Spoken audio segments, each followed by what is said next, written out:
ओम गणेशाय नमः। ओम नमः शिवाय। मैं निखिल ज्योतिष आचार्य आप सभी का मेरे चैनल पर पुनः स्वागत करता हूं। आशा करता हूं कि आप सभी स्वस्थ होंगे। महादेव की कृपा आप सभी पर सदैव बनी रहे। ये वीडियो मेष यानी कि एरीज के लिए बहुत विशेष है, क्योंकि वीडियो है 6 से 12 अक्टूबर 2025 के साप्ताहिक राशिफल के बारे में। कैसा रहेगा आने वाला सप्ताह मेष के लिए। जो मेरा साप्ताहिक राशिफल होता है वो प्रमुखतः चंद्रमा और उनकी स्थिति पे आधारित होता है। चंद्रमा बहुत विशेष ग्रह है। विशेषताएं तो चंद्रमा की अनगिनत है, लेकिन जब हम साप्ताहिक राशिफल के बारे में बात करते हैं, उनके संदर्भ में बात करते हैं, तो उनकी तेज गति, उनका मन का कारक होना और उनकी क्वालिटी की वजह से भी भाव, राशि, ग्रह के साथ संबंध, संपर्क साधते हैं, उनको बहुत एक्टिवेट कर देते हैं। इन सभी कारणों से चंद्रमा का जो गोचर है वो बहुत विशेष होता है, बहुत महत्वपूर्ण होता है। चंद्रमा के गोचर से हमारे मन, मस्तिष्क, भाव, विचार, day to day activities, mood swings, इस पर बहुत प्रभाव पड़ता है। और उसको समझने के लिए साप्ताहिक राशिफल विशेष है। क्या करना है, क्या नहीं करना है, किन चीज़ों पे ध्यान देना है।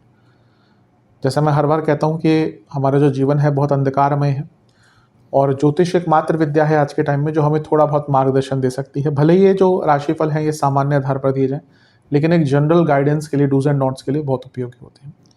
लग्न राशि या चंद्र राशि मेष है, दोनों ही गाइडेंस के लिए देख सकते हैं। जहाँ से ज़्यादा सूट और रिलेट करता है वहाँ से देखिए। व्यक्तिगत तौर पे मेरा मानना है लग्न से देखेंगे तो अच्छा है। इनकेस नहीं पता है तो चंद्र राशि से भी देख सकते हैं। शुरू करते हैं।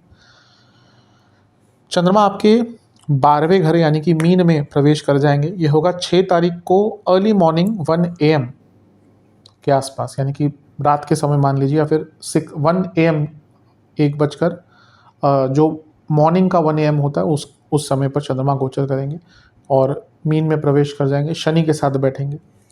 अब यहाँ पे अगर देखें तो सूर्य की पूर्ण दृष्टि है, तो एक प्रकार से पूर्णिमा योग बन गया। लेकिन ये जो पूर्णिमा योग बन रहा है ये 12वें घर में बन रहा है और यहाँ पे वक्री शनि के प्रभाव में, इसलिए उतना विशेष लाभ नहीं मिलेगा। चंद्रमा मन के कारक है, इमोशंस के कारक है, इमोशंस के भाव के स्वामी हैं। उनका वक्री शनि के साथ बैठना, विषदोष बनाना और पूर्णिमा युक्त हो जाना, यानी कि सेंसिटिव हो जाना, यानी कि हफ्ते का शुरुआती भाग मानसिक दृष्टिकोण से काफ़ी कष्टकारी रहेगा। चिंताएं, पुरानी बातें, छोटी छोटी बातों पे टेंशन आ जाना, इनसिक्योरिटीज़, नेगेटिव सोच और लड़ाई झगड़ा, बहुत गुस्सा आना, ये सारी ही चीज़ें हफ्ते के शुरुआती भाग में तंग करेंगी। तो थोड़ा सा इस पर नियंत्रण रखेंगे तो आपके लिए अच्छा रहेगा। गुरु से केंद्र में है, ये एक अच्छी चीज़ है। जब भी गजकेसरी योग बनता है तो ईश्वर की आराधना या गुरु की आराधना करनी चाहिए, अवश्य उससे लाभ मिलता है। कोई प्रॉपर्टी बेचना चाहते हैं, अच्छा है। विदेश संबंध कुछ कार्य अटक रहे थे, उनको पूर्ण करने के लिए अच्छा टाइम है।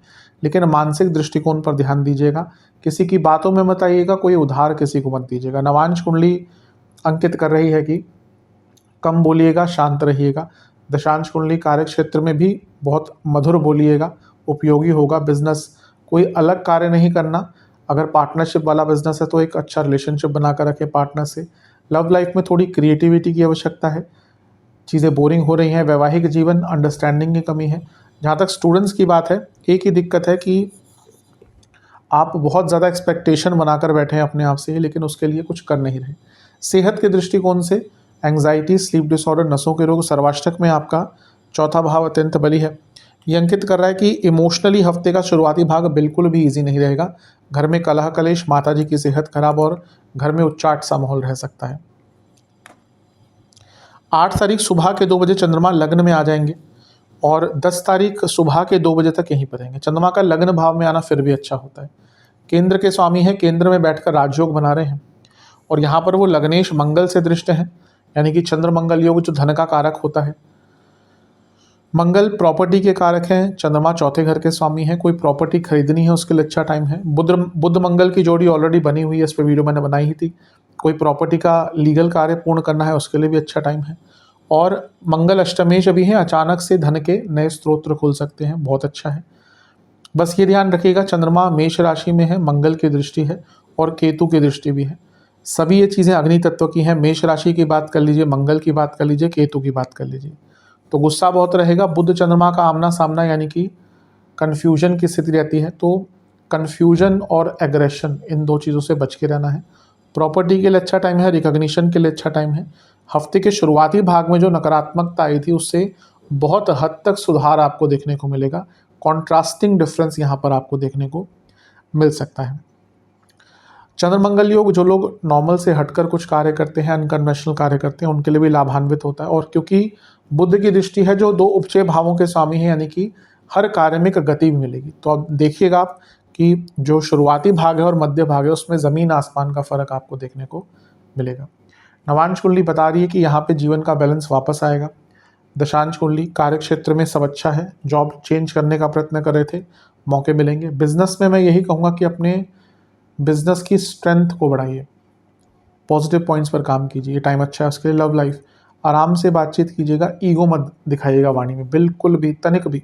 बहुत दिक्कत हो गई। वैवाहिक जीवन, चीज़ों को ठीक करने का समय, अगर दिक्कत है बातचीत कीजिए, चीज़ें ठीक हो सकती है। स्टूडेंट्स, आपको अपने ऊपर विश्वास दिखाना पड़ेगा, अपने ऊपर विश्वास डगमगाएगा यहाँ पर। सेहत के दृष्टिकोण से बीपी की प्रॉब्लम, स्किन डिसऑर्डर, गले के रोग और कफ रोग। सर्वाष्टक में आपका चौथा घर ही बली है। प्रॉपर्टी खरीदने के लिए, प्रॉपर्टी संबंधित कार्यों को पूर्ण करने के लिए बहुत शुभ समय।